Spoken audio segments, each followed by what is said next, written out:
Coverage varies by plan. View contracts and exclusions at endurancewarranty.com. If you're driving a car or truck with an expired warranty and suddenly lost your transmission or needed a full engine repair, would a $4,000 repair bill leave you stranded? I'm Danica Patrick. Don't get caught off guard with a vehicle breakdown. Choose the company I trust. Endurance. No matter the mileage, if your vehicle is less than 20 years old, Endurance offers comprehensive auto protection plans for any budget. Protection on the drivetrain, electrical, transmission, AC, and more. Plus, benefits like 24/7 roadside assistance and rental car reimbursement on any plan. Endurance handles everything, from making the claim, through the repair process, to paying the certified mechanic of your choice. Don't get caught off guard with a vehicle breakdown. Act now and get 1 full year of elite benefits. A $2,000 value, free. Visit EnduranceWarranty.com for your fast free quote today. That's EnduranceWarranty.com. Coverage varies by plan. View contracts and exclusions at endurancewarranty.com. If you're driving a car or truck with an expired warranty and suddenly lost your transmission or needed a full engine repair, would a $4,000 repair bill leave you stranded? I'm Danica Patrick. Don't get caught off guard with a vehicle breakdown. Choose the company I trust. Endurance. No matter the mileage, if your vehicle is less than 20 years old, Endurance offers comprehensive auto protection plans for any budget. Protection on the drivetrain, electrical, transmission, AC, and more. Plus, benefits like 24/7 roadside assistance and rental car reimbursement on any plan. Endurance handles everything, from making the claim, through the repair process, to paying the certified mechanic of your choice. Don't get caught off guard with a vehicle breakdown. Act now and get 1 full year of elite benefits. A $2,000 value, free. Visit EnduranceWarranty.com for your fast free quote today. That's EnduranceWarranty.com. This is a podcast from Minute Media.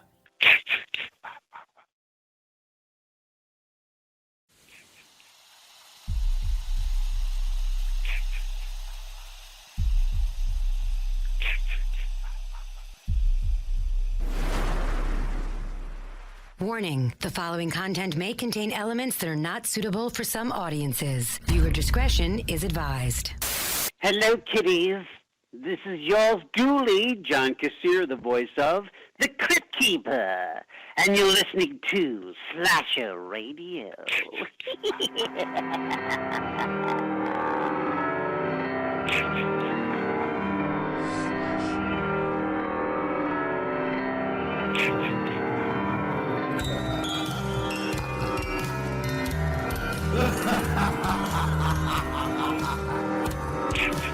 Welcome to Slasher Radio. My name is Mikey Bones, and I am joined by Kat Belower and Rob Humphrey. Happiness. Hello. Hello. The birthday girl's in the building. Hi there. Kat, happy birthday. Thank you. Yes, happy birthday, Kat. Whenever it was. It's a mystery to me. As we're celebrating Kat's birthday, this is Kat's birthday pick. Rob? Mm-hmm. Sure. All right. She picked a movie. Hey, Rob was a little disgruntled before we started recording here. It's weird. He was a little bit. I'm sure we'll get into it, but I did pick a wild card of a movie, and I have a feeling I know how it landed. Yeah, we don't typically discuss what we think about movies before, so we don't know how each other feels. Obviously, Kat likes it. Me and Rob, on the other hand, we're not positive, although Rob has been hinting. Yeah, a little bit. I dropped a few hints, but that's all. There have been a couple of subtle hints that Rob may not be pleased. Yeah. But we will get into that later on. We have a pretty jam-packed episode, guys. We have an interview to get to. We're celebrating Kat's birthday. I do have something that actually, we can do that right now. Kat, Okay. Yeah. I have a surprise for you. Okay. Since it's your birthday, very special occasion, I reached out to a friend of the show, Okay. and I let them know that it was your birthday, Okay. and I asked them if they would be willing and be nice enough to send you a little birthday message, Okay. and they did. I swear to God, if it's Greg. God, I wish I would have thought of that. Fuck. Damn you, Kat. That is next year. I have to start writing this shit down for next year. All right. Sharing screen failed. What? The window selected is invalid. Are you kidding? Oh. It won't let me share it because it's... You fucking gotta be kidding me. Hold on. Let me try a different program. Open with... I cannot believe that. I was all ready to fucking go. Did you see Rob's fucking laughing emoji? Did you? You prick. I didn't see that. No. Thought that one was just gonna slide under the radar. Shit. All right.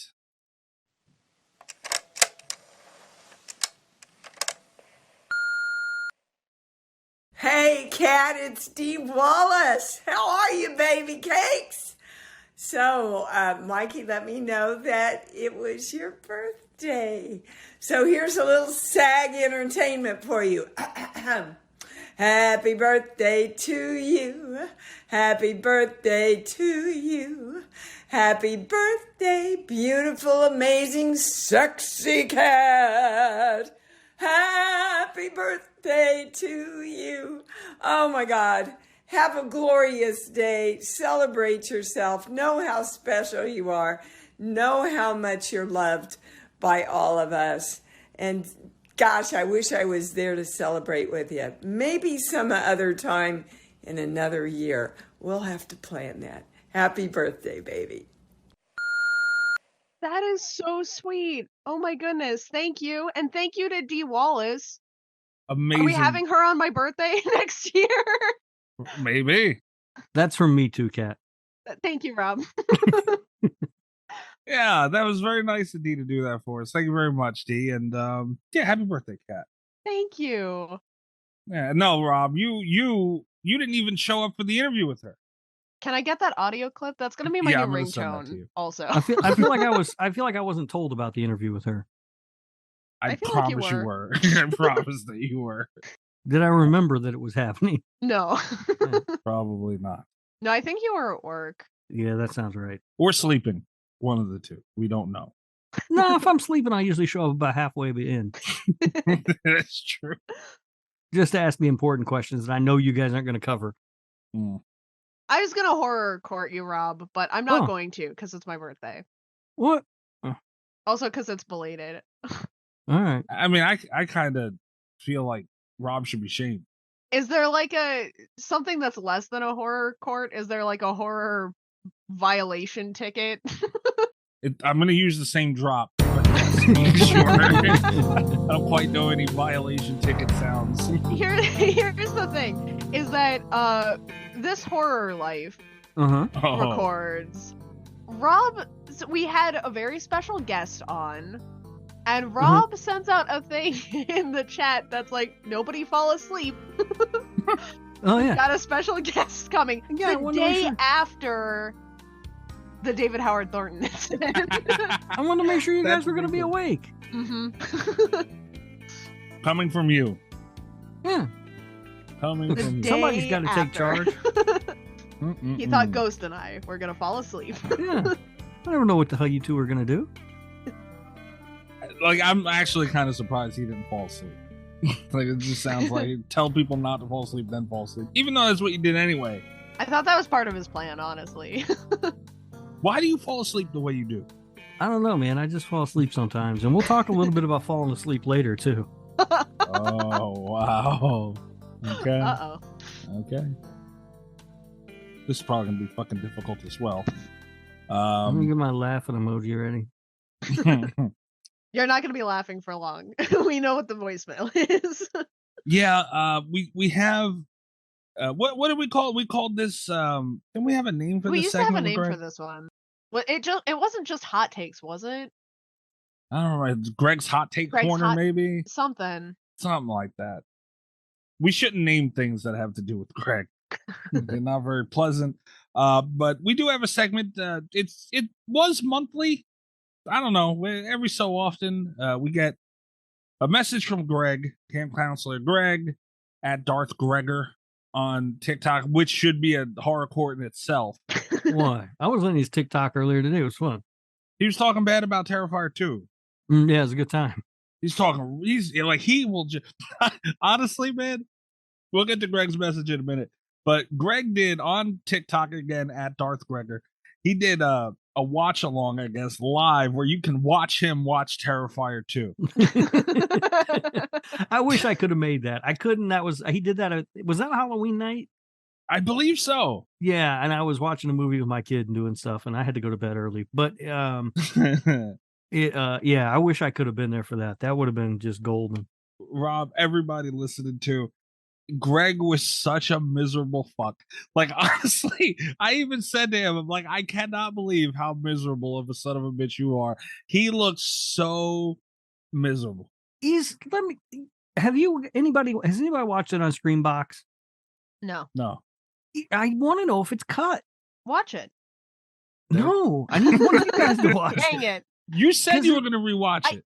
I don't have Screambox. I don't either. The time listed on Screambox, though, when I looked, was 2 hours and 18 minutes. That's shorter. And I know it was listed as longer than that when I saw it in the theater. That's backwards as fuck. It's uncut in the theater, but cut on streaming. Yeah, I mean, I don't know, but I'm it pretty has sure to be. I'm pretty sure when I bought my ticket to see it in the theater and everything, it was coming up as 2 hours and like 28 minutes. So it's like 10 minutes. Yeah. You know what? It wouldn't be a terrible idea to kind of encourage people to buy the DVD. Maybe that's why they did it. I don't know. But man, he just looked so unhappy, unenthused. He was miserable is the best word. I've never seen anybody that unhappy to do something. Wait, how long did you say that it was? I think it said it was 2:18. Yeah, this is 1:38 minutes. Yeah, so that's 2:18. So, yeah, maybe not. And I'm gonna try and pull up. I don't know if this app saves my movie tickets or not. I also thought it was longer. Yeah, 2 hours and 28 minutes is what it says on the app, on AMC's app. So that's a full 10 minutes shorter. Interesting. I wonder if it includes that interview that was after.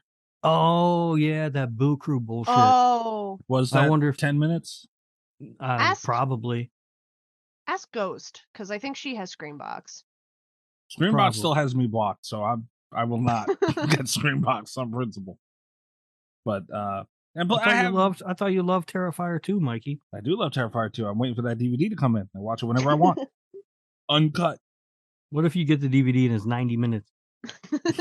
I'd be so disappointed. Like, damn, it might be a good movie. I'm gonna check it out. Hey. Could you get Greg to watch it again? Yeah, right. Back on track. I forgot. Damn it. He's so interesting with this Terrifier shit. I tweeted it was something about snow. He says something like a 30-foot blizzard is better than Terrifier 2. Anything I say on Twitter, Greg says is better than Terrifier 2. Just anything. Were you tweeting about actual snow or the 90s rapper Snow with the hit Informer? Who the fuck is that? What are you talking about even? No. You've never heard the song Informer? I don't think so. Oh my goodness, hold on.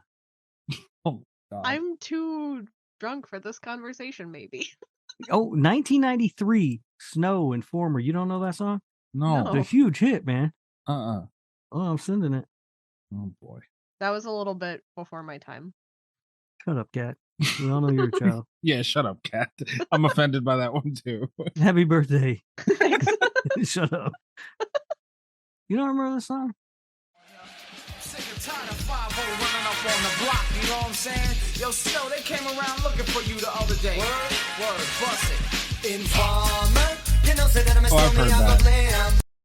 I've heard that. I did not know that was the name of that song. Me either. And I know it from How I Met Your Mother. So that's funny. But I do know it. So is that who you were tweeting about? No, I was tweeting about getting actual snow. Here's what Greg's have to say. Greg's hot take corner. I have not listened to it yet. We don't know what he's about to throw at us. It's probably gonna hurt. We apologize. Our views have nothing to do with this. Here we go.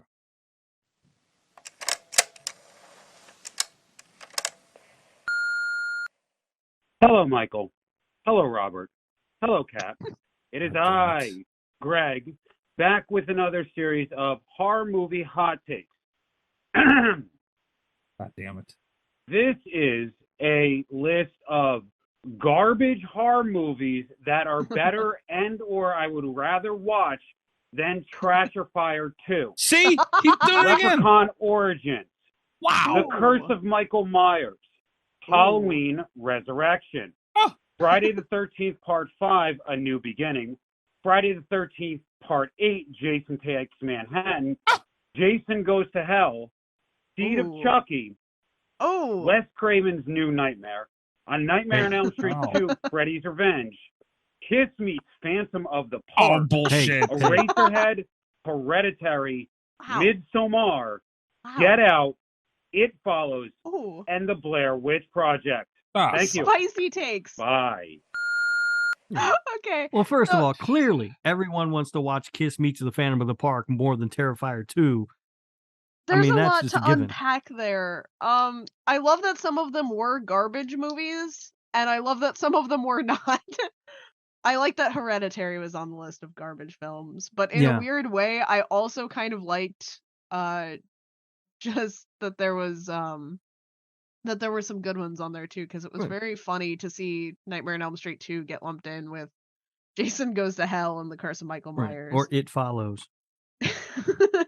Here's the thing. I am kind of relieved because when he said Halloween, I did not expect him to follow it up with The Curse of Michael Myers. I thought that was just the end of the thing. Could have been. Because it is Greg. Some of those I would rather watch than Terrifier 2, I think, but not all of them were bad. Like what? Well, New Nightmare. Yeah, both of the Nightmare on Elm Streets I'd rather watch. And I Kiss think... Meets the Phantom of the Park. And Kiss Meets the Phantom of the Park. Maybe... I was gonna say It Follows, but I don't know if that's true because Terrifier 2 is more fun. It Follows is a better movie. No. But it's not as much fun. Like, I don't rewatch It Follows very often. Get Out, I would rather watch, though. Some of those are correct. Some of them I don't understand. I can't understand why anyone would want to watch Jason Goes to Hell. Right. There's a couple on here, man. Like, or The Curse of Michael Myers. That's a bad one too. Leprechaun Origin is bad. Leprechaun Origin is really bad. Jason Goes to Hell.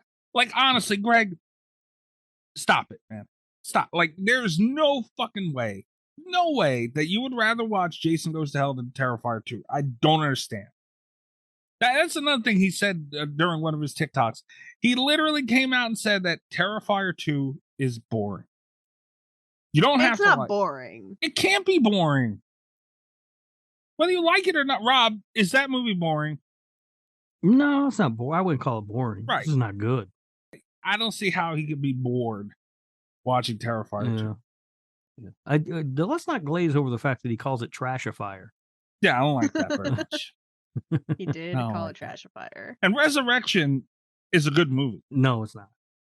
Yes, it is. Jason Takes Manhattan's a good movie. No, it's not. And Friday the 13th, Part 5, let's just be honest, pretty good set of titties in there. Yeah. So but it's a bad movie. And Reggie. And Reggie. So it's redeemable. But God, man, Eraserhead. Ugh. I'd rather watch Terrifier 2 than Eraserhead. My head still hurts. From I also see. I'm gonna stop trying to compare these movies because I liked Terrifier 2. So my stance on I'd rather watch Terrifier 2 than Resurrection, but that's not really a comment on Resurrection. It's just like Terrifier 2 is a lot more fun for me. I agree. And Resurrection sucks. No, it doesn't. Well, regardless. That's Greg and everybody. I don't know. Some of the things he says are like, I just New Nightmare, and like he's all over the place. He had stuff that's really bad. He had stuff that's actually good. Terrifier 2 itself is good. I don't know what Greg is doing. I don't necessarily disagree with him on this one, though. You'd rather watch all those movies than Terrifier 2. Jason Goes to Hell. I don't know about all of them, but most of them. Origins? Origins is the only Leprechaun movie that I recognize. I'm not. That's not the question. It's would you rather watch? Also, Seed of Chucky. Come on. Definitely not Seed of Chucky. No, okay. I don't think I could watch Seed of Chucky. No, yeah, that's another one he had slipped in there. Like, damn. But I probably would watch Origins over Terrifier 2 just because I've only seen Origins once, so maybe I'll like it the second time. Once is more than enough. God, man. He hurts my head sometimes. He truly does. Like I sit there and I get caught up. I start thinking about, kind of like when he was on for the Hot Take episode. You're talking about and thinking about one thing, and it just That was snowballs. such a nightmare because it was, yeah. Every time I asked for clarification, it was just a whole new rabbit hole of things I did not understand. It should be a simple answer, you know? Like, it just... I will say, it ended up being one of my favorite episodes, though. We did not remotely stay on topic. No way we could have. No, it's impossible. But nonetheless, that is Greg at Darth Gregor on TikTok. What is he? Camp Springwood, I think, on Twitter. So that sounds right. Follow him at your own risk. I don't know what to tell you at this point in life. Should we get into the news? Yeah. News stuff. Coverage varies by plan. View contracts and exclusions at endurancewarranty.com. If you're driving a car or truck with an expired warranty and suddenly lost your transmission or needed a full engine repair, would a $4,000 repair bill leave you stranded? I'm Danica Patrick. Don't get caught off guard with a vehicle breakdown. Choose the company I trust. Endurance. No matter the mileage, if your vehicle is less than 20 years old, Endurance offers comprehensive auto protection plans for any budget. Protection on the drivetrain, electrical, transmission, AC, and more. Plus, benefits like 24/7 roadside assistance and rental car reimbursement on any plan.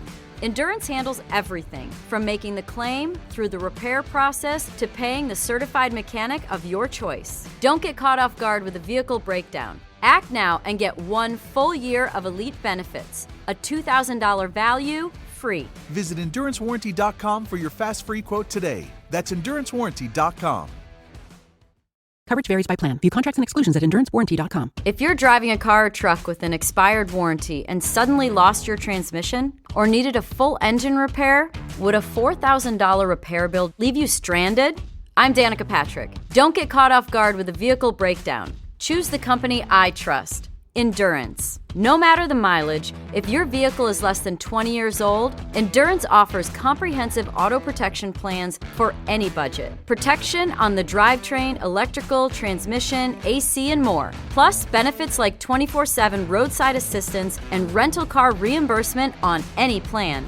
Endurance handles everything, from making the claim, through the repair process, to paying the certified mechanic of your choice. Don't get caught off guard with a vehicle breakdown. Act now and get 1 full year of elite benefits. A $2,000 value, free. Visit EnduranceWarranty.com for your fast free quote today. That's EnduranceWarranty.com.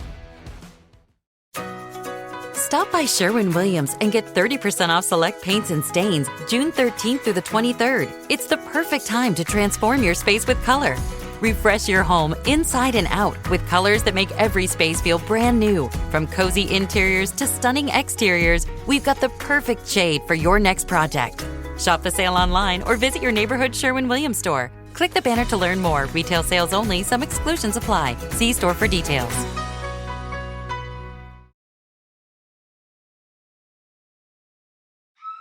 It's time to hump the news with Rob Humphrey. He's not a genius.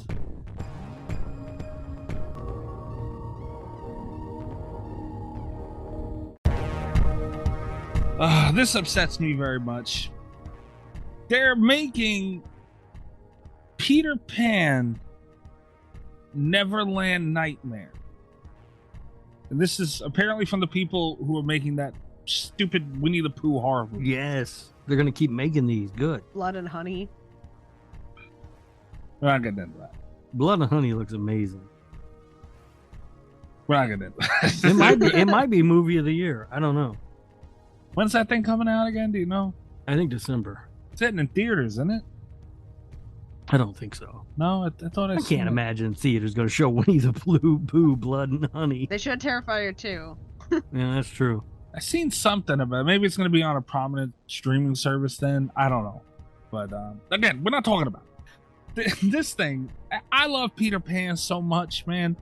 I love it. It's my favorite Disney movie. The cartoon is timeless and it still holds up today.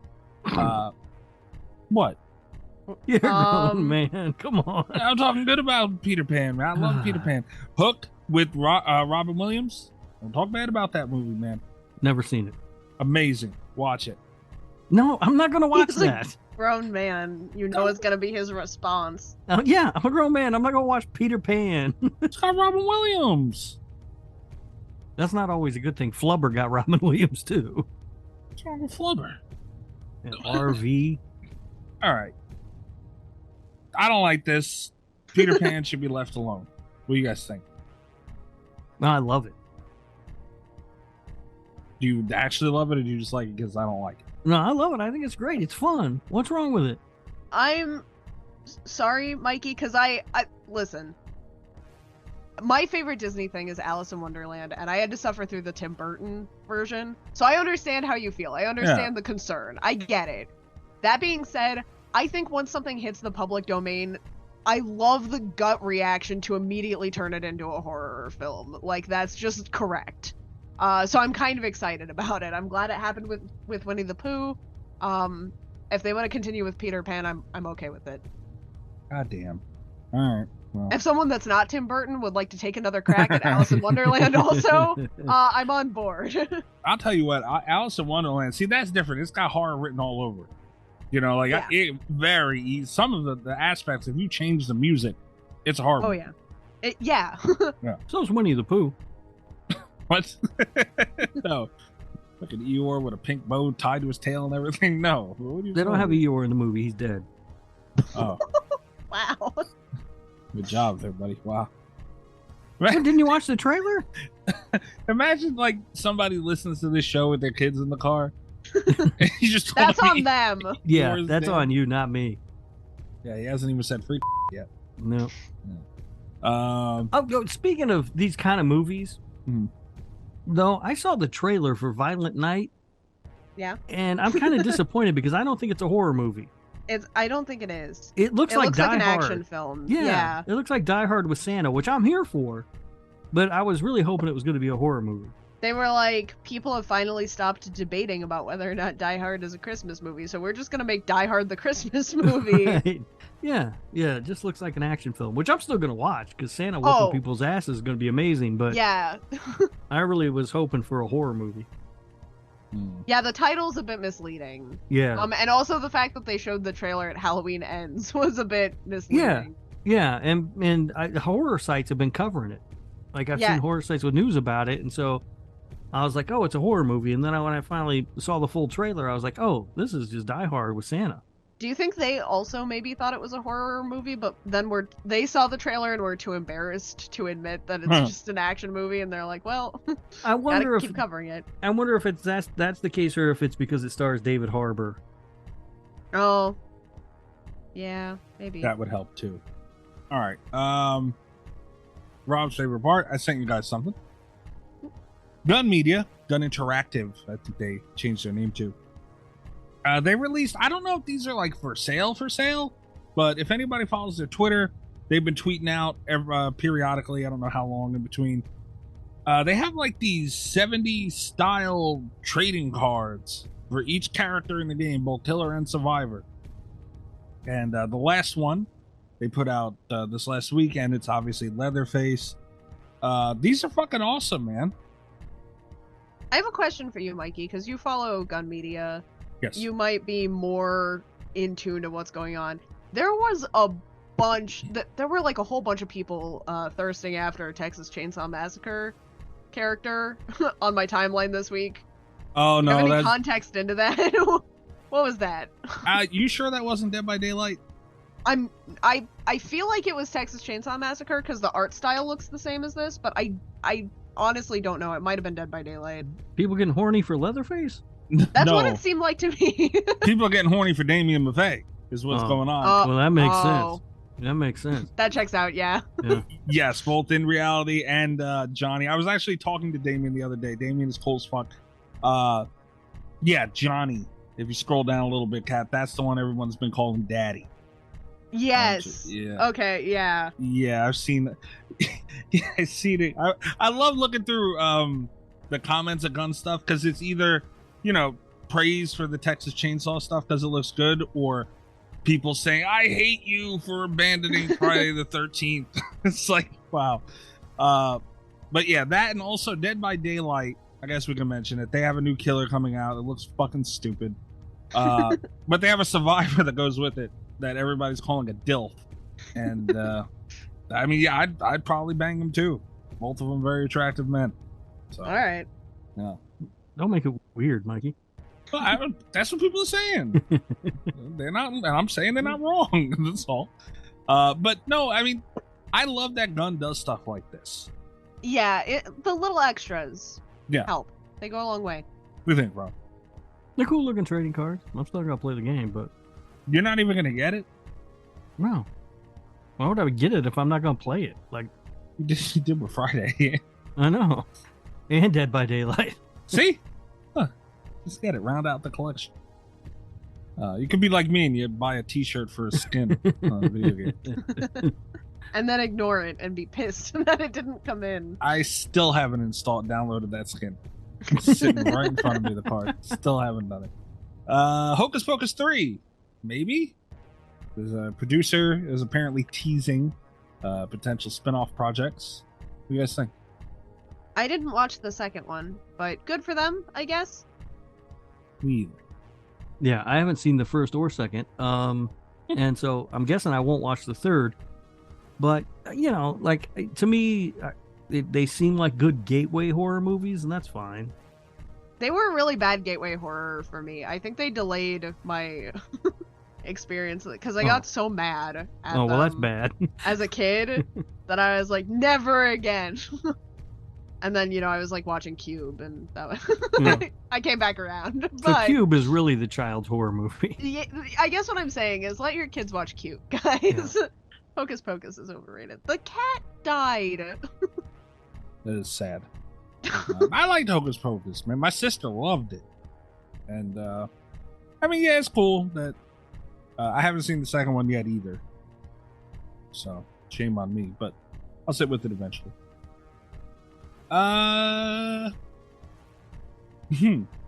Terrifier 2 submitted for Oscar consideration. Yeah, it is. Yeah. I hope it wins. Come on, Rob. I mean, I think it's hilarious that somebody who decides what gets nominated and what doesn't has to sit there and watch it. That's so true. Yeah. Wow. But I don't expect anything to come of it. I don't expect it to be nominated for anything, but I do think it's fun that they submitted it. Some old white guy named William has to sit and watch it. That's great. I hope it wins. It probably won't. What if it does? It's not gonna win. But what if it did? But what if it did? I mean, fine. Sometimes there are anomalies at the Oscars. Yeah, I mean, one this year Babe Pig in the City got nominated or wherever the fuck, but... But imagine, because I would hope that the Terrifier people will show up with David dressed as Art the Clown. Could you imagine? They'd have to, right? Right. And him standing on the stage. I don't think they would let him in. They gotta let him in. He's nominated for a fucking award. No, they don't have to let you in. He's not wearing anything absurd. He's fully dressed. Gotta let him in. I don't know. I mean, look, is it fun that they submitted it? Yes. It's fun. It's funny. I like it. But, I do see people online talking like this actually has a shot at getting nominated for something. It's like, it should be nominated. It's not going to get nominated for anything. That's He's bullshit. not going to win anything. That's sad. Because now, if I do, which I'm not going to, but if I do watch the Oscars, I'm going to just look at everything and say, well, Terrifier 2 is better than this. To be fair, Terrifier 2 might be better than a lot of the stuff that's making it to the Oscars this next year. It's been a really good year for horror movies, but those are always underrepresented at the Oscars. Yeah. And there's not been... that's not entirely true. I'm assuming Everything Everywhere All at Once is winning all the Oscars, or I'm done. You know what, Rob? You're into the, what are they called? The Chainsaw Awards? Yeah, I watched the Chainsaw Awards. Fangoria? right? Mhm. That's going to be good Yeah. next year, huh? That's should gonna be be. amazing. Should be really good. Not as good as the slashies, but it'll be up there. No, and nothing's better than the slashies. No. I hope that you guys are right. I don't trust our listeners all the time to vote in their own interest. Al Bundy won the slashie last year. Al Bundy won a slashie last year. Holy Chucky shit. won all the slashies last Oh. year. And so did Halloween Kills. And my uncle was nominated somehow. So we're very I don't official. even remember that, but all right. Remember for the appreciation award or something? Oh, they nominated my uncle somehow. Yeah, is that the one that went to Al Bundy? Yeah. Yeah. Oh, yeah. He got hedged out by Al Bundy. That's tough to beat Al Bundy. Yeah, it's really tough. He does put his hands in his pants like him when he sits down, so very close there. Not too much left. I think the next piece is going to be a little discussional. But this, just really quick, Scream 6 is now coming out on March 10th. Yeah. So a few weeks earlier than originally planned. Scared. Yeah. You should be. Yeah. Yeah. 5 Cream Part 2. Not looking great. Stop calling it that. Scream 6. I called it 6 Cream and you didn't like that. This is stupid. No. It's not his fault they called it Sixth Grade. Yeah. I'm not going down this road because they just bring up how dude said it was. Yeah. I'm not even going to go there. Here we go. I am interested to hear Rob's take on this. Friday the 13th TV series, a prequel. So Rob's gonna be the most forgiving about this, I think. Let's hear this shit. Go ahead. There was talk a while back about a Friday the 13th television series. I don't believe that one was going to be a prequel, but it got nixed. I guess because of the lawsuit. I don't know. So when I heard this news, initially I thought, well, they're just going to pick that up. But then I saw that it was a prequel, which is weird. I don't quite know how you make a prequel. I mean, you're not going to have Jason, obviously. You'll have Pamela, I guess, killing people. I will say I saw like a fan poster that someone had designed, and the art was beautiful, but it did have Jason in the full hockey mask, and I Yeah. was like, I don't know what you think prequel means. Right. but- Right. Right. I mean, I guess it could go back and show, I'm assuming that it would start with Jason's drowning. Unless they go further back than that and they do like a Bates Motel kind of thing. Yeah. I genuinely hope that it's about the woman that Jason terrorizes when he's a child in Jason Takes Manhattan. I hope they do flashbacks. Oh, yeah. I It's guess just about her. Yeah. I mean, but I feel like it you can go back and show some, because there are, in Friday the 13th, there are alluded to other tragedies that happened at the camp after Jason's drowning. Clearly Pamela poisoned the water at one point, and we see her murder those 2 counselors and whatever, So, I mean, I guess you could go back and do that. I don't know. I'm going to have to see it. The one thing about it is that it is being made by Brian Fuller, and he did Hannibal. And Hannibal's great. So I have a little bit of faith in that. But I'm having trouble wrapping my head around what it's going to be. I think you got to start way before he drowns.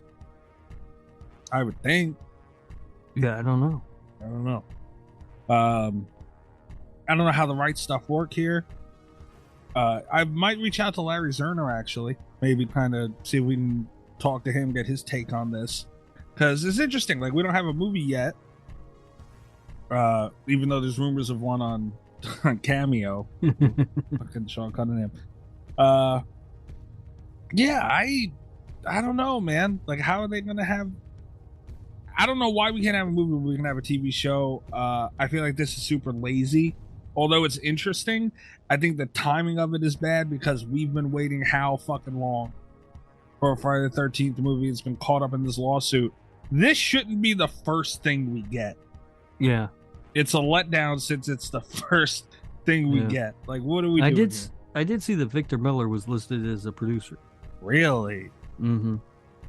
That's interesting. Also notable, Sean Cunningham is not. Really? Yeah. But that makes sense because Victor Miller sued and won the rights to the original screenplay.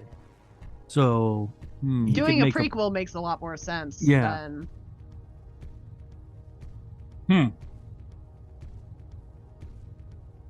This just got more interesting. I did not know that. So he said, "Fuck you, I'm going to make my own money." Apparently. But that's the problem now. It's like eventually we're going to have to get Jason, or this thing just has a big end date somewhere. Yeah.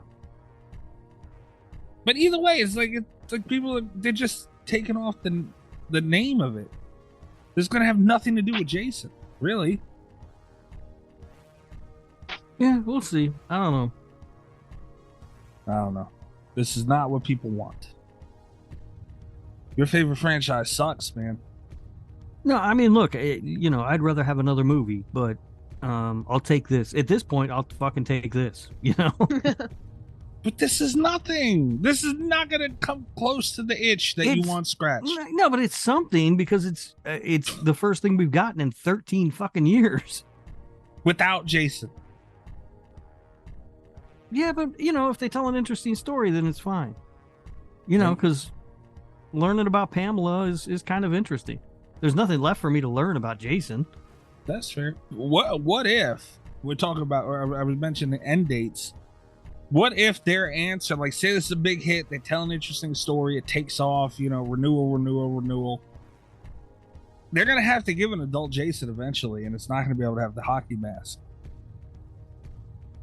Like, how they might try and recreate kind of like Larry Zerner said that, Victor Miller would have to make his own villain. Yeah. And name it Jason. We'll see. I don't know. Like I said, Brian Fuller did Hannibal, and everything in that series took place before Silence of the Lamb. And it was still interesting. I didn't see Hannibal. I heard it was bad. I heard it was good. I don't know. It's very good. I'm gonna rewatch Hannibal one of these days. I gave up on it really early, and it was I typically don't like TV series that are based off of movies, and I'm getting better about that. Like, I'm getting better at separating them in my mind. I think that was my big hang up with Hannibal, Yeah. So it's like, and now that I've had, because I eventually went back and I watched I watched Scream and I watched Bates Motel, and it's like, I think I would do better with Hannibal today than I did when it was on, but I didn't like it at the time. Well, Scream is fine as a series. It's not, like, to me, I separated that from the Scream movies. Like, it's not even the same thing at all. It's really not, and I think that helped me, because I think that's kind of what got me over that whole, because part of me just wanted it to be more, Scream. Part of me wanted more Hannibal, like Anthony Hopkins, Hannibal Lecter, and it's like, even though I knew that wasn't what I was getting when I went into it, I just had a really tough time being like, it's something else. Well, yeah, it's a very good show, and it all takes place before Silence of the Lambs and stuff, so it's fun to watch. And you learn a bit more about Hannibal Lecter, the character. Bates Motel, I think, was an interesting show too, and that's a prequel to Psycho. I didn't see that either. It's a weird prequel though, because it's not set like, Psycho's from 1960. This is a prequel that's set like in modern day at the time, so like they have cell phones and shit. It's like, how's that work? But Vera Farmiga's really good in it. She's amazing. If they cast her as Pamela Voorhees, I am gonna be very excited. Yeah. She's great in it, and so is the kid that played Norman. He was really good in it too. I don't know his name. Freddie Highmore? That sounds right.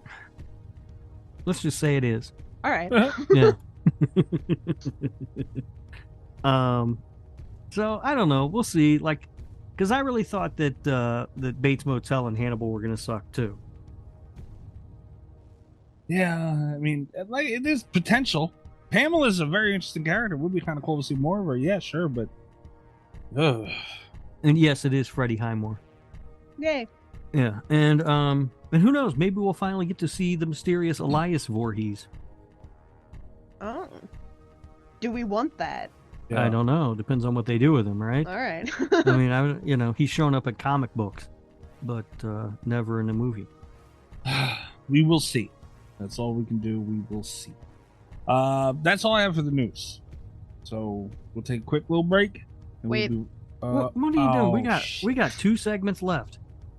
2? We got drink roll call. Oh. And we got Gabagooley Mystery Corner. Yeah, I forgot about that. Shit. Which one do you want to do first, Rob? Let's just get drink roll call out of the way. What are you drinking, Mikey? I'm just drinking iced tea. All right, Kat, what are you drinking? Vodka and Dr. Pepper. Ooh. Is that good? That might be good. It's good. Cherry vodka and Dr. Pepper's better, but I'll take it. I like. You know, I'm coming around on Dr. Pepper. I like it. Not bad. I was never much of a Dr. Pepper person, but I've been drinking it a little bit more lately. I will drink a Dr. Pepper. Whenever I get Sprite, I regret it. Yeah, I don't care for that. Every once in a while, I go, I'm gonna get a Sprite, and I start drinking it. I'm like, why the fuck did I get Sprite? Unless you're at one of those places that has one of those machines where you put in the flavoring, then you could get like a grape Sprite or something. Yeah. Remember I sent you when I was making my pink lemonade at one of those? Yeah. Yeah. But yeah, I'm coming around Dr. Pepper and also root beer. I've been drinking a little bit more often. Yeah. I like. We have an A&W out here that I really like going to and getting like the fresh frosted mug of root beer. Yeah, root beer is good every now and then. I'm drinking Diet Pepsi. All right. Yeah. No, Kat's the only one drinking. I am enjoying my CBD though. Okay, I'm not even doing that. I have a very nice buzz going on right now. So I got things going on. So you're in the perfect mood for Gabagool Mystery Corner. Yeah. I got things going on tomorrow. I can't be hungover. All right. Are you guys ready? Yeah, this is a segment where I get made fun of for being Italian. Where we celebrate your heritage. Yeah, it's a celebration of Mikey's heritage as an Italian American. Don't let them bullshit you. They make fun of me for being Italian. People anonymously submit Italian memes and apparently TikToks. And this one's deadly accurate. I like it. Oh, you sent it already? Uh-huh. Yeah. Oh, shit. I like to give it a second because let's see. This guy's standing on the windowsill. Wow. That's how I picture you look when you're talking, Mikey. Looks like he's about to say something Italian. I want to know who these people are. This was one of the first ones I got, but I've been getting in so many timely ones lately that it keeps getting pushed back. So this is one of the originators, this one. Yeah, this is like one of the first, I think like 3 or 4 that got sent in. All right. Well, to whoever sent this one in, you kiss my ass because you were on the ground floor of all this shit. And I don't like it.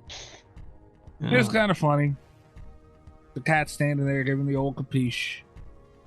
How happy had they to have been when they like captured this? Oh, man. Oh, they must have been thrilled. Yeah. Right? Like, what's he even doing? Because my cats do weird shit like this all the time, and I never have a camera around when they do. It's like they know, they wait. Yeah. I wish you could get a picture of your cats acting Italian, Cat. I try. Because they do sometimes. Especially, the closest thing I've ever gotten is I have that one picture of Strider where his face is just covered in ravioli sauce. Because he stuck like his whole head into my bowl of ravioli. And it's like... I also picture Mikey doing that. I do like a ravioli. I do. The cats just walk around the house doing Italian shit all the time. I had fried ravioli in St. Louis. It was good. Yeah, I like fried ravioli. Yeah, it was good. They're all right. I like ravioli stuff. As always, these images go up on Patreon. So, you remember if this was a patron cat or it was a while ago? Yeah, it was a while ago. Yeah. Shit. There's got to be a way I can find out the people who are doing this. There's got to be something that you can negotiate with these damn people. I will say I'm the perfect person to send things to anonymously because I'll just throw it in the Gabagooley Mystery Corner folder and then I'll forget who. Like you could torture me. I wouldn't know who sent me this one. Yeah, and Mikey, just accept that all our listeners love you and your Italian heritage, and that's why they're willing to, go the extra mile to celebrate. Mm-hmm. No. Greg, he hit me with an Italian thing too when I was in staff. I forget what it was. It's actually pretty good. I didn't even see it coming. He just said, the old gabagool. I said, oh, you motherfucker. He did it. All right. All right, now we can take a break. Yeah. Okay. I'm going to get a drink, a non-Italian drink, and I'm going to be right back.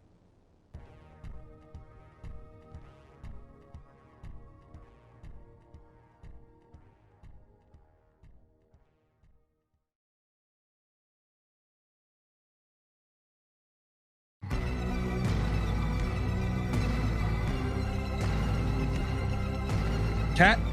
Yeah. Is your birthday pick? It is. Why? I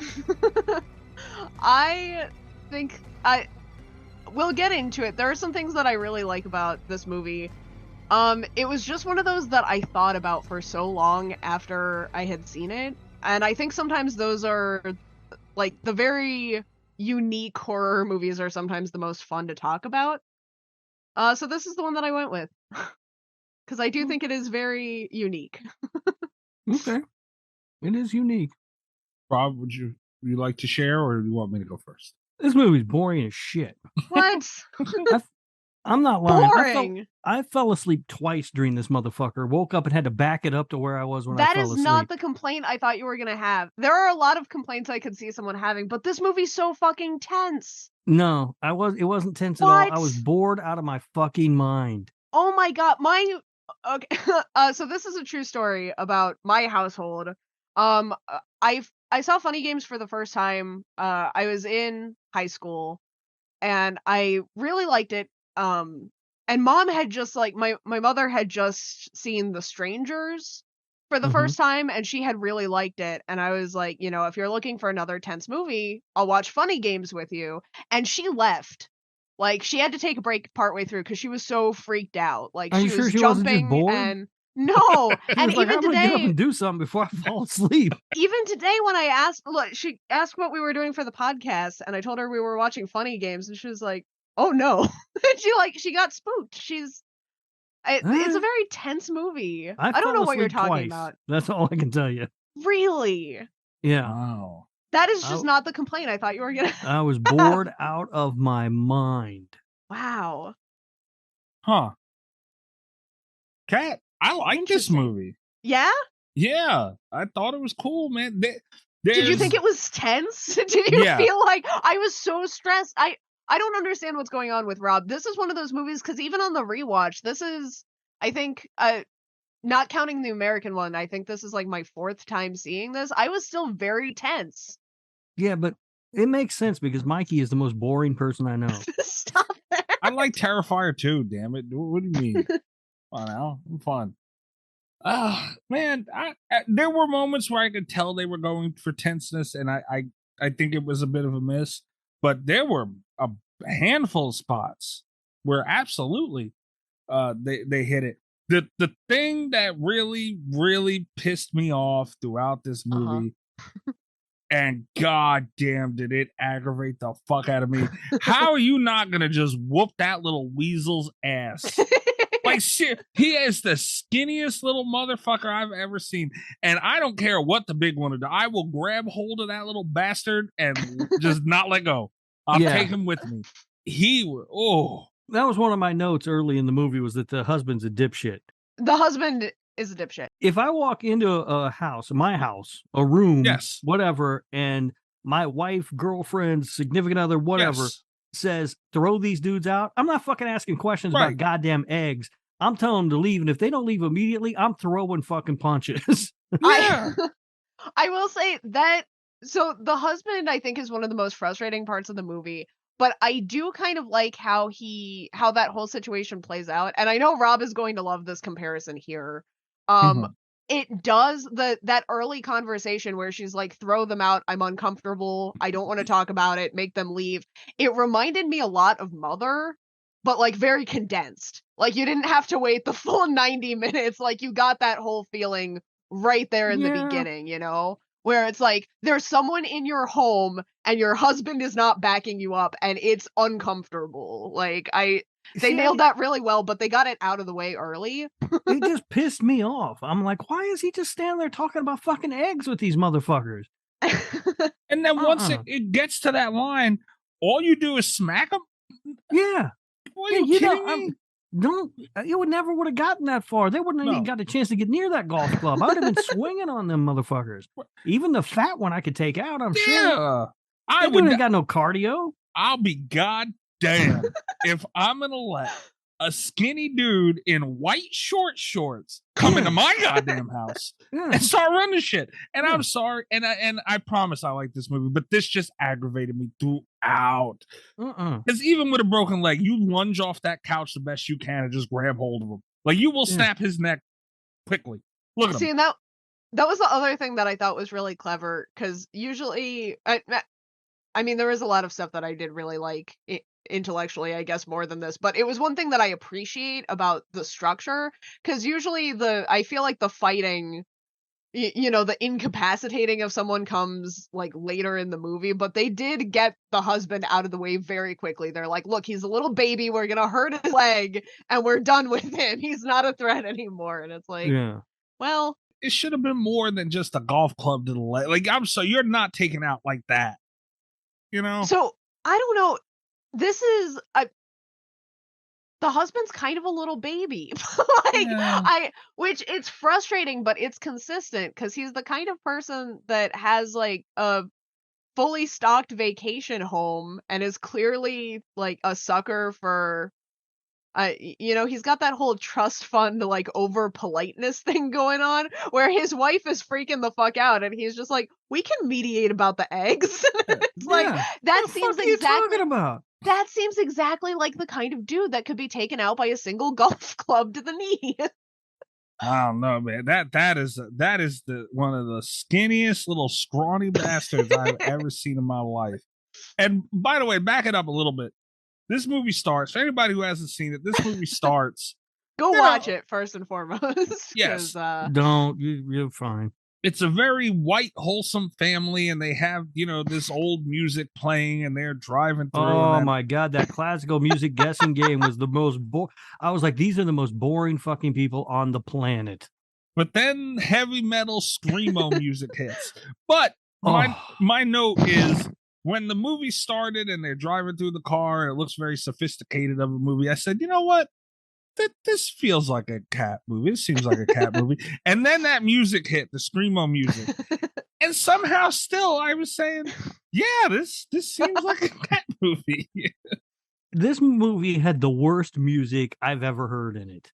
Is it worse than that fucking screaming heavy metal there's not much music in this movie. It's very quiet. It's a very quiet movie. It is. But I remember at the beginning and the end, it's just got that loud screaming bullshit. Yeah. See, I think they chose. I'll kind of agree with you. This might be one of the worst movie soundtracks, but I think it's I think they did a good job, because the song, I don't know what song it is that they choose, the screamo song that they have that intercuts the classical music, but I do think that's like the perfect song to just like to really juxtapose all the classical stuff that was going on. They're like, no, we're done with that, we're gonna choose something that nobody's gonna like. Nobody. And they found like the worst screamo song that they could, and we're like, all right. Yeah, they're like, nobody's gonna like this movie, let's put in some music nobody's gonna like. All right, well, let me get to something that I enjoyed about it, although there's like this kind of annoyed me a little bit in a good way. They invested you in these characters pretty well, and the characters aren't super deep. The main, the final girl, they should call her, she is, but I like the kid who came in asking for the eggs. Like, that whole scene was cool. Like, honestly, you should have kicked his ass out right then and there. Yeah. Yeah. Like, he dropped eggs, he made a mess on the floor. Now he's asking for more eggs. You tell him no, he's pushing the issue. Like, who are you to come in here, make a mess, and demand my eggs? Right, you broke my phone. You acting like a dickhead. You dropped the eggs. You asking for more eggs. I give you another thing of eggs. You drop them. You back one more eggs. What the fuck do I look like, a chicken farmer? Get the fuck out of here. I agree, man. Once he dropped the phone, I'm like, okay, out. Just get out. Even if I was going to give him more eggs, you're waiting outside. I'll bring you the eggs. Yeah. Oh, I would never would have let that fat fucker in my house anyway. I agree. Yeah, you wait right here. I'll get the eggs. Yeah. You ain't coming to my house, you slob. But he did a good job though, not for nothing, because you could tell it was kind of weird, but he gave that innocent that look to him. So I thought the scene was really good, and that's what set the table for everything. It invested me in the scene one way or another, even though they used some comedy for it. I liked it. That didn't work on you, Rob? It was fine. Like, I just kept waiting for something to happen, and he was just talking about eggs for the longest goddamn time. See, that's that's one of my favorite scenes. Like, that social discomfort really gets under my skin. Because there was that surface part of my brain that was like, what the fuck is happening right now? But then underneath, it's like, you can just feel it getting more and more uncomfortable and more tense. And like, you're like, I was waiting for something to go down right there in the kitchen, because it gets so uncomfortable. And then it kind of eases off just a little bit.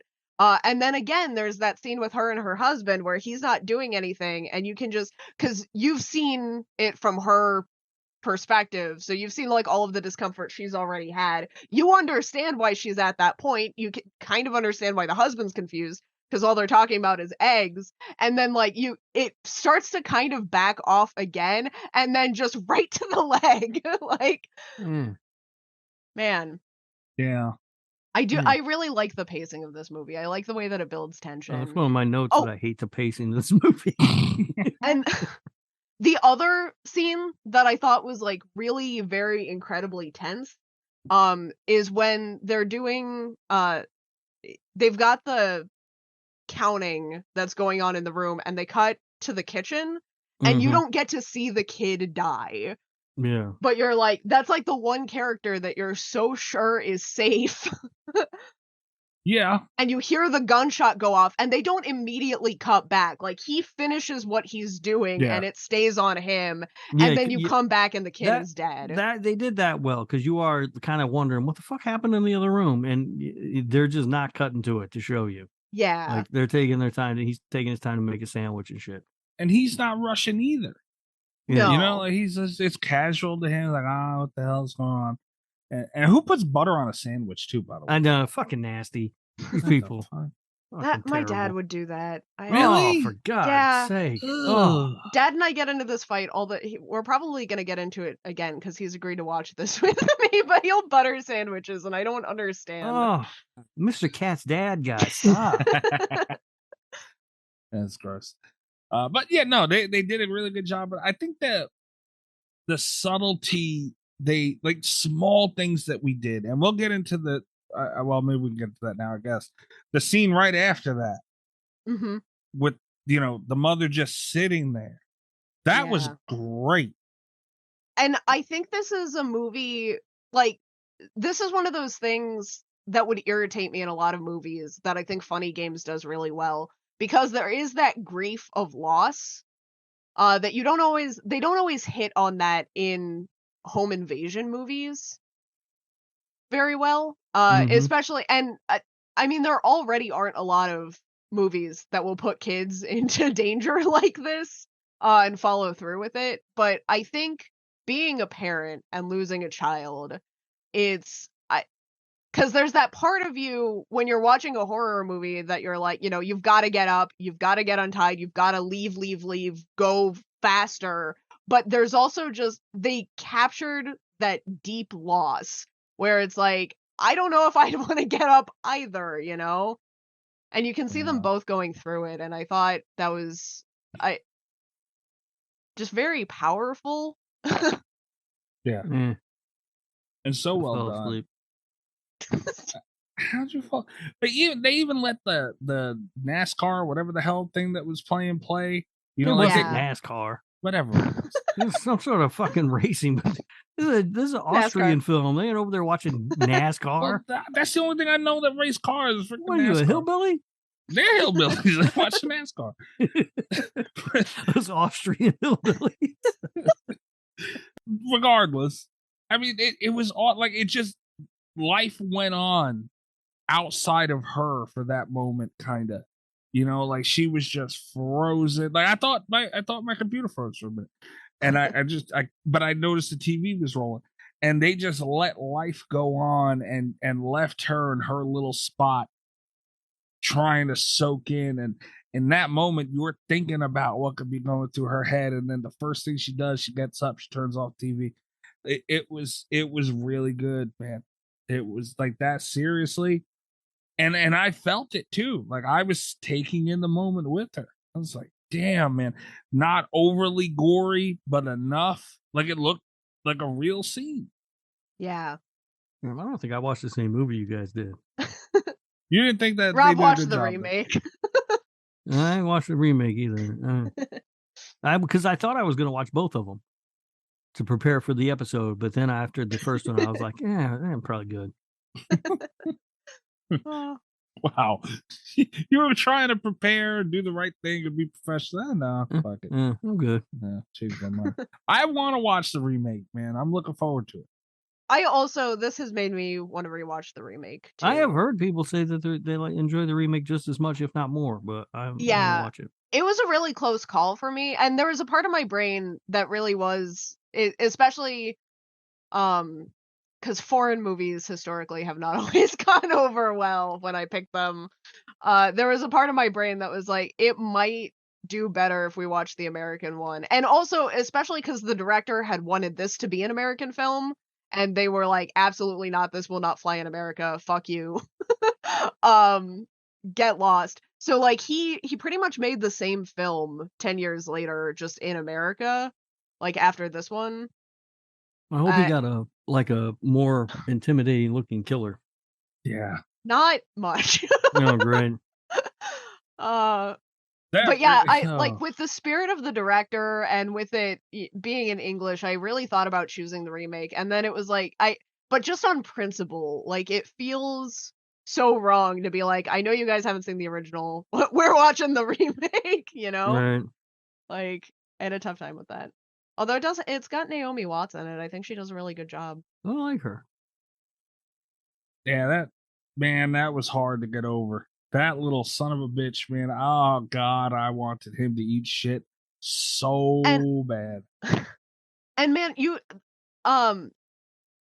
yeah, can we talk about my absolute favorite part of this movie? Sure. Is it time? And this is something that you guys will probably already know about me from my taste in other movies. I really like media that deals with the moral implications of you as the audience. That's like one of my favorite themes in horror. It's one of the reasons why I like Cabin in the Woods as much as I do, because I think that it really hits that. I don't think any movie has hit that in quite the same way as Funny Games has for me. Where you just feel implicated for watching it, you know? That's fair. And I think, and it's one of those things, the first time, and it's definitely why I thought about this movie for so long, and like as much as I did after I saw it for the first time, because there's that first wink at the camera. There's that first little fourth wall break where it's like, you're watching this too. Oh, fuck that. And and then like there's obviously there's the remote control scene, the very controversial fuck that too scene that and it hit something in me because as like a narrative point, it's crazy and wild and it doesn't make any sense, but on like an emotional level, because you've already been in on it, like they've already addressed you, you're already being acknowledged as part of the audience of this film, and then suddenly and when you're watching her like try to escape and she's got the gun, she takes the shot, there's that sense of relief, there's a vindication. But I think this is something that I always go through in horror movies, where there's a part of my brain that's like, what if she had not gotten away? And I think that Funny Games shows you both, and in the order that they do, where it's like, she could have gotten away, you have that moment of vindication, and then it's like, but you don't get that, because there's a part of you as the audience that wants to see what happens if it's a bad ending, you know? Yeah. And it's like, I think that they know that there's a part of us that wanted to see that also. It does make you feel like very, again, uncomfortable is the word that I would use, you know? I felt guilty. It is always a bad idea to break the fourth wall unless your name is Ferris Bueller. I don't think that's true. I didn't like it either, Kat. I'm not gonna lie. No, I hated that. I saw him when he winked at the camera early in the film. I was like, "Oh, fuck you!" And then later he does it, and then that remote control thing was just bullshit. I hated that. I hated that because when she shot that, I felt, dude, they made me want it. I don't know if I've ever wanted it as bad as I wanted it in this fucking movie, and they gave it to me, and they take it away. That little his white shorts took it from me. Kat, they fucking took it. Him of all people. Damn it, man! I was pissed. I was mad. I thought it was stupid, but it made me mad. It just made me feel like it made me feel guilty because there is always that part of me in horror movies with the final girl where you just wonder, like, what if she hadn't gotten away? Because especially with, like, maybe not with funny games, but like in other horror movies, you know that this is like a killer that there have been lots of girls that haven't gotten away. There have been lots of families that haven't gotten away. And there's part of you that wonders, like, what if we saw that story? And funny games just, like, it gives you that moment of relief, and then it's like, no. You want to see it the other way, we'll fucking give it to you the other way. I didn't want them to, though. And that's the thing is that, like, because then there's that morbid curiosity, where you're like, you kind of had wanted to see it, and then they give it to you, and then there's a kind of hollowness when it's done because you know that it could have been better and it wasn't, and it's like that scene. I understand because it is, I think, probably one of, like, the most controversial scenes in horror, at least for the people that have watched it.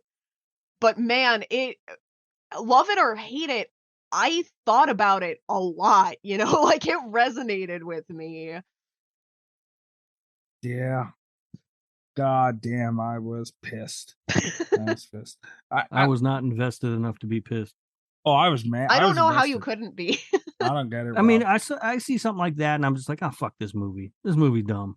And I know that you hated it, but the wink, and then there's so long in between the wink and the remote scene that you can almost kind of forget that the wink happened. And then when the remote scene happens, you're like, shit, I knew that something like this could happen.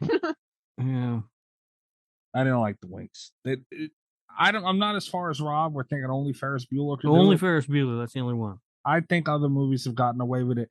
I just didn't think they. I don't think they were the right type of movie to get away with it. I think in a weird way that kind of made it more effective. Yeah. Like, there are movies that get away with it very seamlessly, and this is not one of them, but just with how strange and kind of unsettling this one is from the beginning, I think it's almost like more effective that they don't necessarily get it in there smoothly, where it is just kind of very jarring. And then they immediately get right back into being, like, very serious and yeah. Like I said, it didn't kill it for me. I just didn't like it. That remote thing came close, though. I was pissed. That's fair. How were you not invested enough, Rob? Really? I'd already fallen asleep twice by the time we got to that. And I don't know how you could. It's so boring. This movie is so boring. The pacing is so bad. I can't believe this from a Hereditary fan. Wow.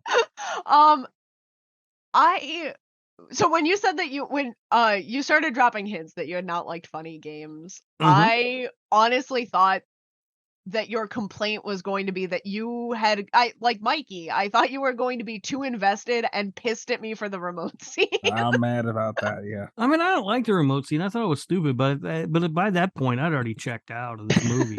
You didn't want that little son of a bitch to get it. How? It would have been nice, but whatever. I mean, and don't you also, like, probably not you, Rob, because you've already checked out. But didn't your heart just go out for that kid? Because he makes it to the other house, and at that point, like, he's got no chance of. Well, hell no, he doesn't have any chance. That kid is the worst hider I have ever seen in the world. His version of hiding is standing in the middle of a fucking room where anybody can see him. He's the fucking worst, that little kid. But he tried so hard, and it's like, man. Yeah, man. Can you imagine? I bet people, like his friends, was like, he was always like, you want to play hide and seek? And they're like, no, because it's fucking boring as shit. You just like standing in the middle of a room, we can't see you somehow. It was probably really scary for his kid, for like his friends to play hide and seek with him, though, because when he panics, he goes for the gun. You come in looking for someone in the middle of hide and seek, and they're in the middle of the room, but they have a gun. He's just standing there in the fucking room, and then when he decides he backs out into the hallway. decides to leave, he's running, his feet are all plump, plump, plump, plump, all over the place. Like, motherfucker. He should have bailed and went to the next house, is what he should have did. He could have went right the fuck back out and went to the house. But no, that was a really tense moment too, though. Not for the guy. I thought that gun was a trap on the floor. Yeah. And, he like that was a tense moment. I was like, holy shit. He's gonna go. Then he sees the people are dead. Not for nothing. He's running around making all that noise in the house. No one wakes up. Obviously, something ain't right. But, the kid tried, man. I felt so bad for him. Yeah. My heart just went out to that kid. And especially, I think I was really surprised when he ran out of the house, because his dad is such a pushover. Like, the first thing that they establish in this movie is that the dad isn't going to do shit about anything. And then he doesn't the entire movie. And the kid is very quiet. Like, he doesn't try anything when you feel like a kid normally would. So I was really surprised and, like, kind of proud of this kid when he makes a run for the door. Because it's like, I didn't think he had it in him. Yeah. I give it to the kid. He did his best, man. I mean, he's a kid. Like, what is he gonna? You can't expect him to think of everything. Fucking hide better than that. Jesus Christ, put a blanket over yourself or something. He said his feet are going plomp, plomp. You're upstairs running around. Jesus Christ, you might as well put a fucking necklace on with a light hanging from it. Well, then he can see better. God damn, fucking idiot. Holy shit, this poor kid. We didn't talk about the whole strip scene yet. No. That was uncomfortable. That was uncomfortable, and I think that they did. There are just so many interesting choices that are made in this film that I kind of have to respect. One of them is that they don't show her while she's stripping. There is, like, no kind of. It's not being misconstrued as anything, like, weird, and because as we talked about earlier in the Patreon, there are a lot of movies that will use, like, any flimsy excuse to show a woman naked, and they don't do it there. Especially a foreign film. I respect, but then they do show her later when she's getting dressed, which I think, in a way, draws more attention to the fact that they didn't take that opportunity to show her stripping. But again, like the sandwich scene, they didn't really need to. Like, you're uncomfortable anyway. Yeah. Like, without the gratuity of actually, like, yes and seeing no. her. I mean, I agree with you, but also at some point, I kind of feel like it's a cop-out for the movie. This movie takes a lot of cop-outs in showing the brutality of these people because we don't ever see any of it. That's fair. Did we need to, though? I mean, if that's your whole thing is like, we're going to show how brutal these guys can be, and we don't get to see that. We don't get to see the kid get shot. We don't see any of it. It's kind of like, all right. I'm okay with that. But yeah, I wouldn't have mind, because when at the end, they bring them both in, they're all fucked up, both of them. Mm-hmm. Yeah. I wouldn't mind us seeing that. Yeah, maybe a little side. That's fair critique. Yeah, but we didn't need it to answer Cat's question. We didn't need it. I mean, it was right. good without it. I especially thinking about, maybe not as much with this one, although it was the late 90s, stuff was getting more. This came out the same year as Cube, which we saw a lot in. But like, especially when you look at the 2007 version, I think it's kind of impressive because that was like the era of violence and gratuity. Yeah. You know? That's all they had. Yeah. That's all I fucking did.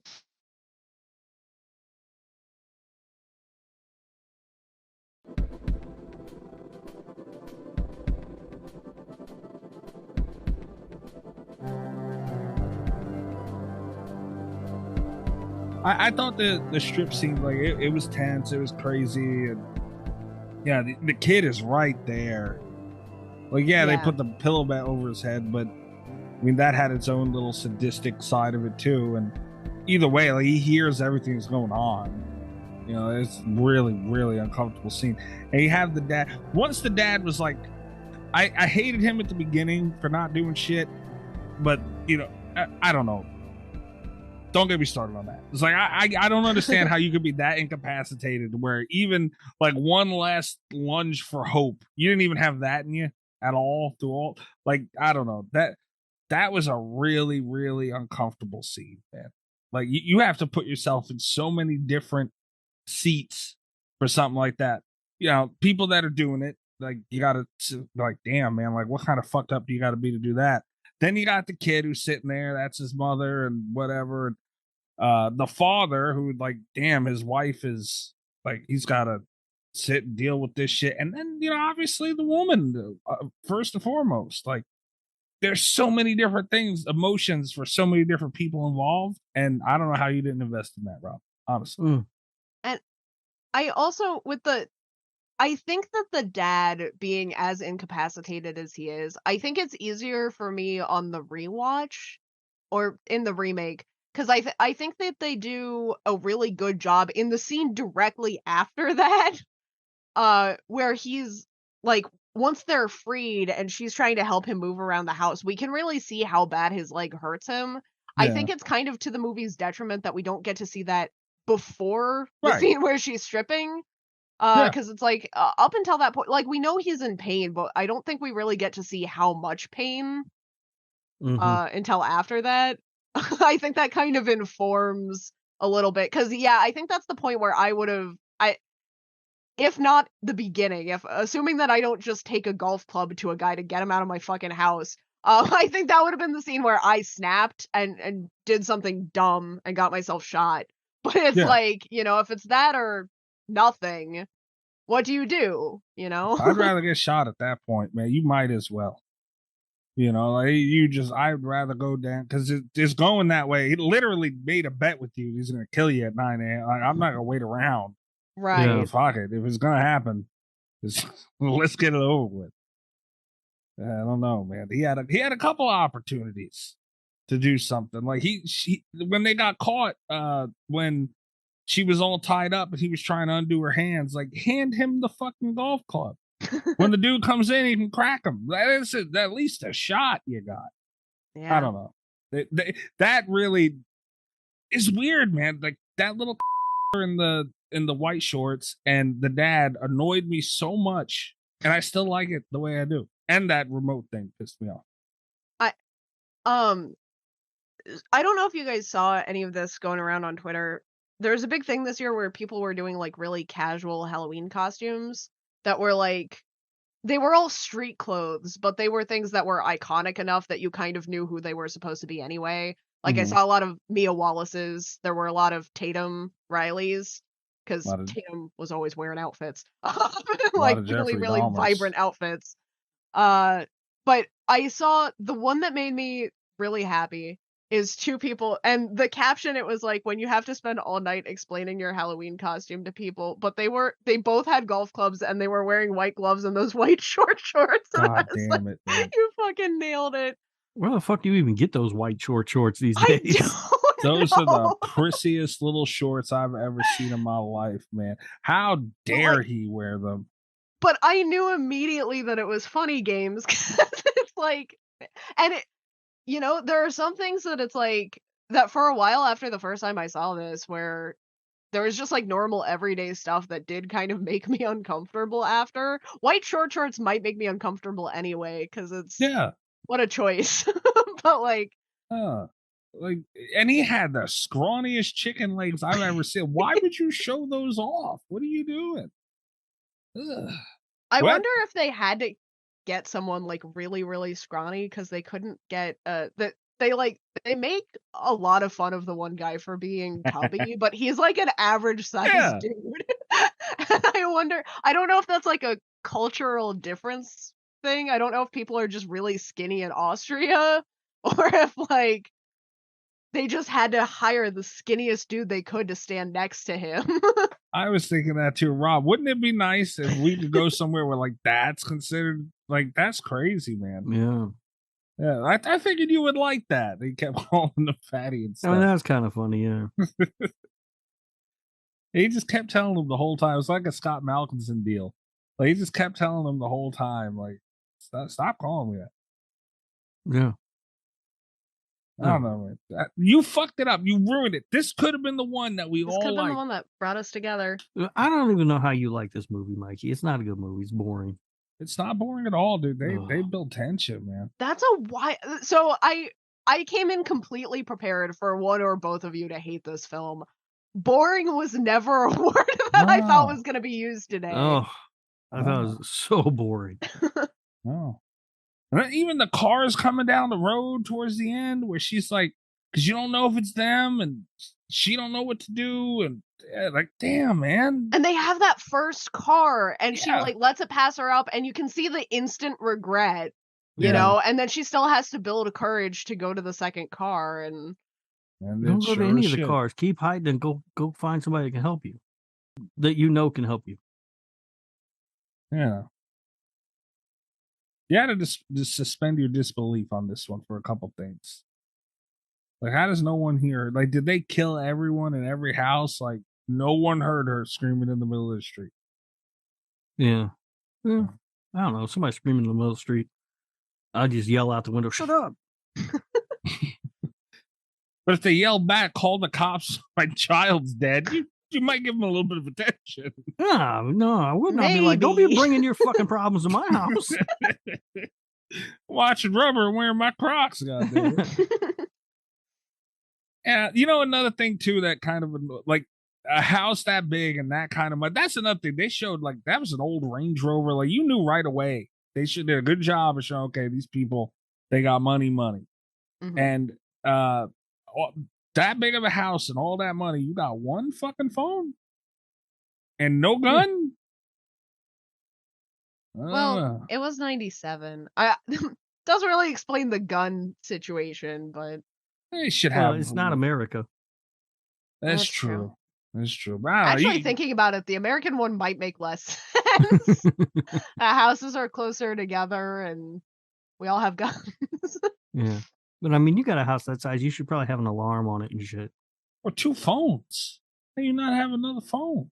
So they didn't have a phone in the house. Yeah, it was just a cell phone. Oh, that was just cell a cell phone Yeah. that they brought Yeah. with them. Which seems weird because that wasn't a thing in 97. At least not here. Like, people still had house phones in 97. You did say mobile phone. But it's a vacation house. Yeah, but still. Got a phone in it. Yeah.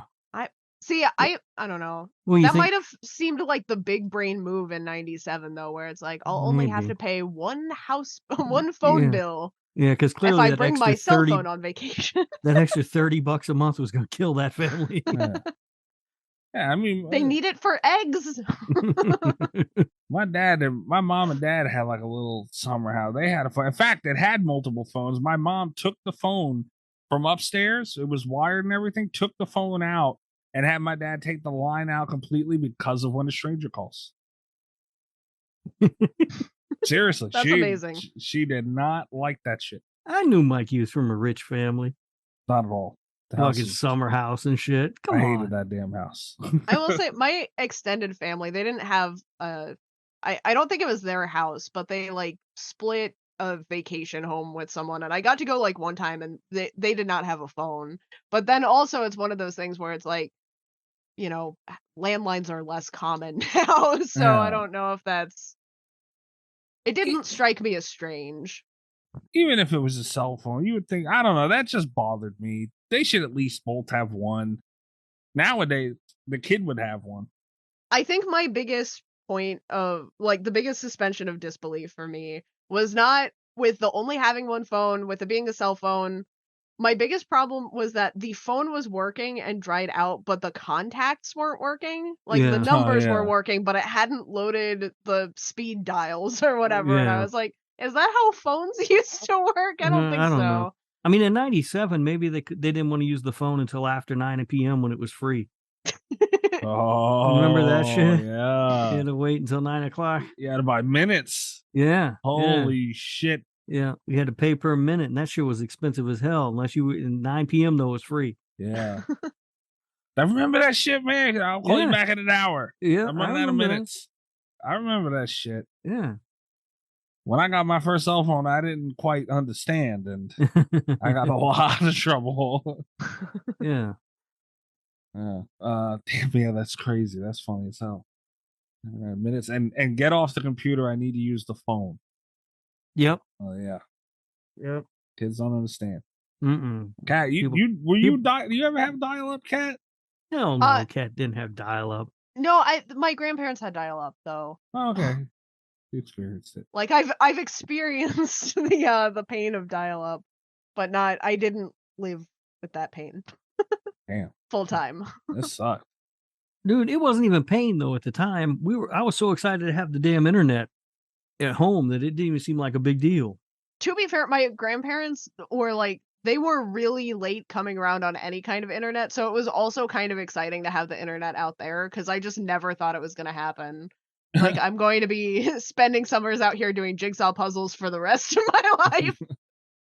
Don't knock a jigsaw puzzle. And then no, they were fun. It was a good way to pass the time without internet. But it was still very exciting the day that I went over there and saw that dial-up. Like, yeah. I don't know, Rob. You ruined this. I didn't ruin anything. Cat ruined it. Cat ruined her own birthday by picking this terrible, boring movie. Better or worse than Mother, Rob? Because that was going to be my revenge pick. Oh, it's worse. This is better than Mother. Yeah. Okay. Although take Mikey's reaction to Mother might be worth me having to watch it again. What the fuck is this movie got in it that I'm gonna? What makes you think I'm gonna react like that? Dude, this movie. It's Mother is Mother something. It's you know how I always complain about Hereditary because it's a slow burn horror movie, but then it gets batshit crazy right at the end, and it's like I don't feel like slow burn horror movies need to do that. Mother was like the inventor of that subgenre of. It's very well paced, very uncomfortable, and then just that last like 20 minutes, they're like, fuck everything. Yeah, basically, Mikey, Mother is super boring and really fucking confusing. And then the end happens and you're more confused. And you'd think it would clear things up, but it's just more confusing. Does it help to know that it's Aronofsky's retelling of Exodus? That helped me figure it out. Yeah, so I watched it and thought that I understood it. Uh-huh. And then I started reading all this stuff online about it. Uh-huh. And I was like, oh, wow, that's not what I took away from that movie at all. So I had given it my own meaning and interpretation, completely different than what the director had intended. Damn. Yeah, that your reaction to that movie would be fun, I think, Mikey. Fair enough. Do we have any other points we want to get to? Kat, did you get any reviews for this? Yeah, I do have ratings and reviews for Funny Games. Nice. They are going, I will just say now, I was a little bit disappointed. Rob is going to be very pissed off for an entirely different reason. Rotten Tomatoes, the tomato meter has this at a 71%. Too high. Damn, the audience score is 83%. Way too high. Damn. Rob's gonna hate me. And IMDb has this at 7.5 out of 10. Still too high. And I have one 10-star review and one 1-star review for this one. I actually this week it was very easy to find 10 stars and 1 stars, and virtually impossible to find anything in between. That's funny. This is apparently very hit or miss. The 1 out of 10 is without value. amoral, sadistic torture porn. I have read that this director has pretensions of importance. It fails on that level also. Which I like. It's straight to the point. I guess. I will say that I do like Michael Haneke as a director. His he did a movie in 2005 that is in my opinion the best movie of the year. I believe it's Cachet is how it's pronounced. Yeah. It's a foreign film and it's fantastic. It is really good. I'm surprised to hear that you like Michael Haneke. Well, here's the thing though. I used to say I really liked him because I'd only seen that movie. Now I've seen this movie, so it's kind of like, well, maybe he's a 50-50 director. I don't know. Damn. Yeah. I mean, I wouldn't put this under torture, but I can see it, I guess, but I don't think it crossed that line. And it's easy to think of it as being a torture film, I think, if you put it in the 90s. I will say this review, though, came out in 2020, so I don't... Yeah, no, I don't know if that's fall fair. under torture porn for me, huh? It's way too subtle. Yeah, it's just a home invasion movie. Huh. It's The Strangers, but not as good. That's fair. My 10 out of 10. Also, my mother told me today that this was one of only a few films that scares her more than The Strangers. Is it because it's so boring? No. Are you sure? You might want to double check. It's a very tense movie. You might be reading a lot of tension and fear in your mom when really she's just bored. My 10 out of 10. One of the most gripping films about the dark side of human nature. This is one of those I nearly didn't watch. I thought it would be a pseudo-intellectual drivel piece about the evil nature of video games.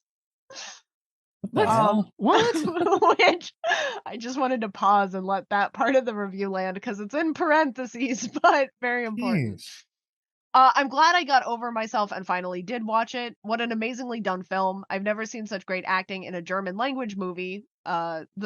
Which weird backhanded compliment. Really throwing some shade at German language people. The script is full of surprises, and the whole film has a tightness that's very rare. Every little detail is in the right place.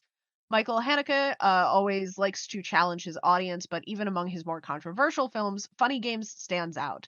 The story follows the logic of a nightmare. Uneasy tension gives way to unreal horror as you stare in disbelief at what's happening on the screen. This is one of the most gripping films about the dark side of human nature I've ever seen.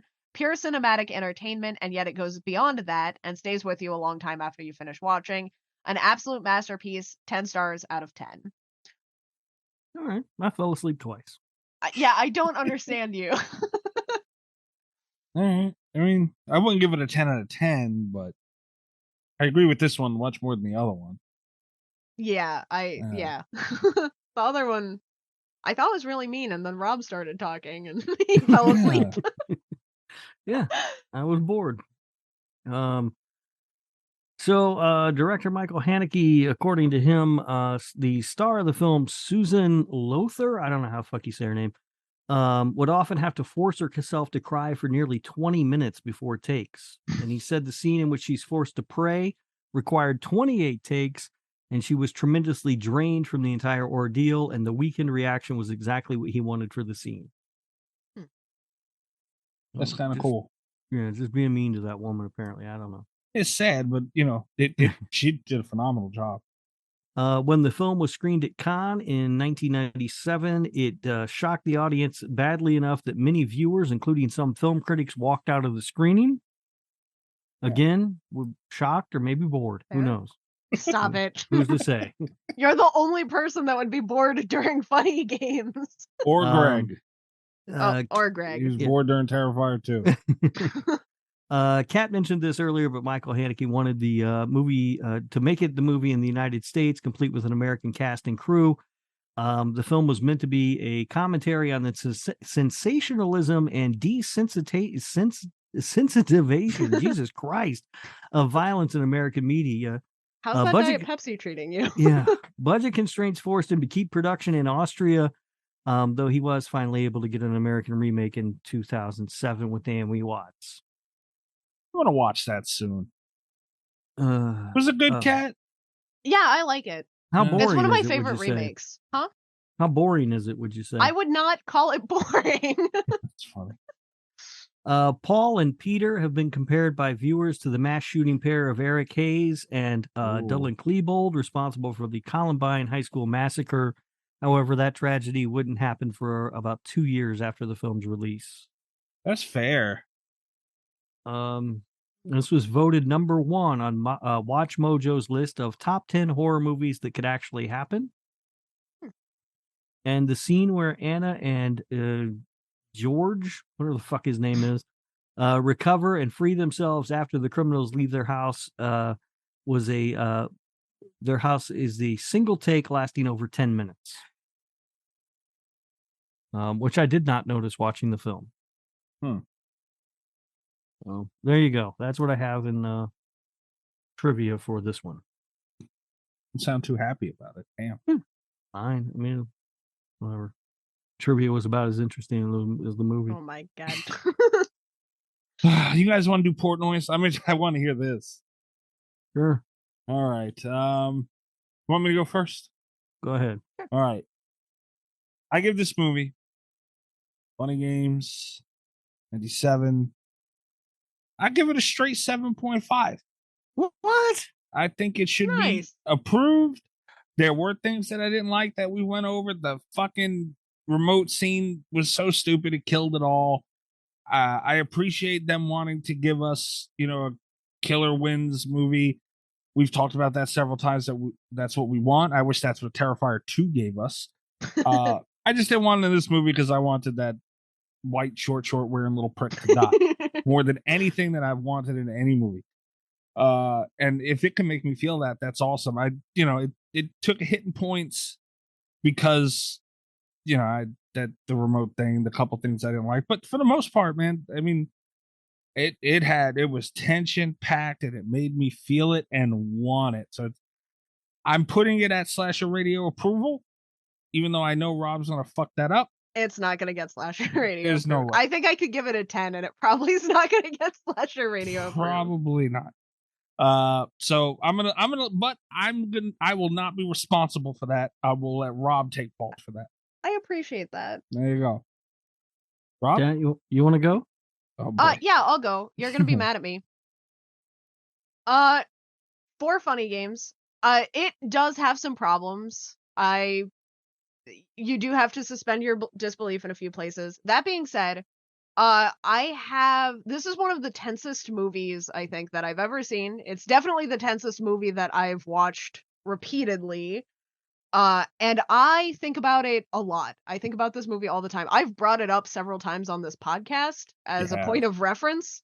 And because it's just always constantly in the back of my mind. And for that, I'm going to give it an 8.6.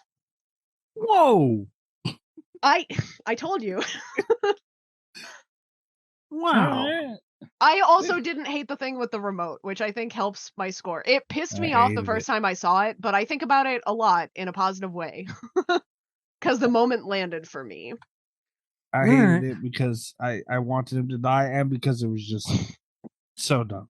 So now, Rob, you have to give this a 7 to make it Slasher Radio approved. So do you want me to just mark down 7 now for you? So Funny Games, 1997. Oh, 97, he says. 7? Got it. The performances are good. I did like that. I thought it was well acted. It was shot well. Yes. However, the pacing is excruciatingly bad. Again, you shouldn't break the fourth wall unless your name is Ferris Bueller. And I fell asleep twice during this film. I give it a 3.2. Oh. I'll take it. Listen, I want to be mad, but if I fell asleep twice, I don't understand how you did. I will never understand it's so how you could boring. fall asleep. But if I fell asleep twice during a movie, a 3.2 sounds generous. I'll take it. Yeah, it's so boring. I don't know. I was at the edge of my seat. Even this time around, I was at the edge of my seat. I don't know how. I don't know what kind of movies you guys normally watch. Damn, man, you really, really should. Damn, that's messed up. I don't get you, but you ruin everything. Why? I didn't ruin anything. I watched the movie. This is the movie you gave me to watch. Damn, man. Well, Kat, I appreciate it. Well, thank you. And I will be Well, watching. you're talking about I ruin everything. You're the one who was mean to my birthday pick. Your birthday pick sucked. Kind of mean to his birthday pick. Yeah, you were mean to mine too. Yeah, yours was terrible. I think you were the meanest to your own birthday pick, Mikey. You didn't even watch it. I was a little busy, and I wasn't able to get around to watching Jason Goes to Hell, and I apologize. Well, at least you were able to make time to watch Kiss Meets the Phantom of the Park. Oh, I really hope that the patrons pick something that Rob thinks is worse than Funny Games. I hope so too. Guys, come on. Like, anyone listening to this right now, if you're not a member of the Patreon, check it out. You can help pick. The Patreon pick will be next week, so get in there now. Oh, God, that's next week? That's next week. Oh, this is exhausting. This is a very good movie, everybody, and punish Rob. That's what you guys should be doing, not just punishing to punish. Punish when deserved. It's a boring movie. I can't help it if they made a boring movie. You're the only one that thinks that. Yeah. Even the guy that gave it a 1 out of 10 thought it was sadistic torture porn. Yeah, it's not boring. Yeah. I read through a bunch of reviews for this today, and I don't think I saw the word boring once. Unbelievable. All right, guys. I'm just seeing this for the first time. Can we talk real quick about the IMDb tags for this? Sure. Because some of the tags include corpse, home invasion, body, and broken egg, which just amazing. 10 out of 10 tagging for this film. But not boring. Not boring, no. Mm. There are 117 more tags, but I didn't click on them. I'm just now learning about IMDb tags I didn't know in that real was a thing. time. Yeah. And my God, some of them are amazing. One is no music during end credits. Playing Name That Tune. IMDb. Oh my God.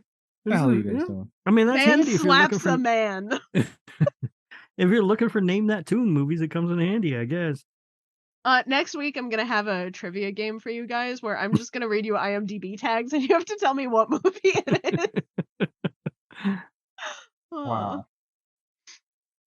Well, happy birthday, Kat. Thank you. Celebrating your day. I'm sorry Rob kind of ruined it. You know, it's okay. I was prepared for not everyone to like this one. I knew it was a bit of a wild card. I really expected Mikey to be the one who hated it, though. I kind of, honestly, I did too. When I didn't like it, I thought, oh, me and Mikey are going to be on the same team this time. That never happens. Yeah. But, and then he came in with his bullshit. Why's it gotta be bullshit? What the hell? Mikey was correct, though. Yeah. You're the odd one out here. It's boring. You're crazy, man. You're crazy. Everybody go to slasherradio.com. You can check out all of our articles, episodes, interviews there. Check out our Patreon, patreon.com/slasherradio. Make sure you get in there before. If you're thinking about it, just do it, man. It's tier start as low as $3 a month. You have a say-so in our movie pick of next every month. This happens to be next week. The Patreon pick. They get 2 in the month of November, guys. Technically. Wow. Yeah. You know one of them's going to be Thanksgiving. Chris is tweeting about it already. Yeah. There's no way he doesn't at least once throw it in there. Yeah. Shit. There are worse movies we could watch, honestly. Are we doing another survival guide this year? We gotta think about that one. I don't. It did well, didn't it? I mean, we all did a different survival guide tactic. Yeah, I'm pretty sure you just yelled at me for not following the rules the whole time. You didn't follow rules. I don't know what the hell you were talking about. I still don't understand what you wanted me to do. It did better than the first one, that's for damn sure. That poor thing nobody gave a fuck about that poor episode. There's a little episode that could, it just never did. I don't know. We got some stuff lined up for this month. Make sure you sign up to Patreon to get everything first. And follow the show at /radio. And I'm at Mikey's Dad. Rob, where to find you? I'm on Twitter at RadioRob123, and you can listen to the other show that I do with Kat, This Horror Light, wherever you are listening to /radio radio. Can you put capitalizations in your damn tag, please? No, it's not going to happen. Like, we were tagged in something not too long. I don't remember what it was. All of us tagged. You're the only one. I know. You look like a schmuck. I'm oftentimes the only one who does things right. You weren't this week. No. This week, you're not with tag. You wear Crocs. I'm not the only person that wears Crocs. Unfortunately. All the stylish people will be wearing Crocs. No. Kat, where can they find you in your Crocs? You can't find my Crocs anywhere. But you can find me on Twitter at cat_velour, VOLEUR. You can check out my website, catvelour.com. Yeah. Check us out, guys. Check everything out. Support everything that we're doing. And we'll catch you next week. Good night from Slasher Radio. Please be gentle, patrons. But not to Rob. Bring it, bitches. All the best of Slasher Radio podcast.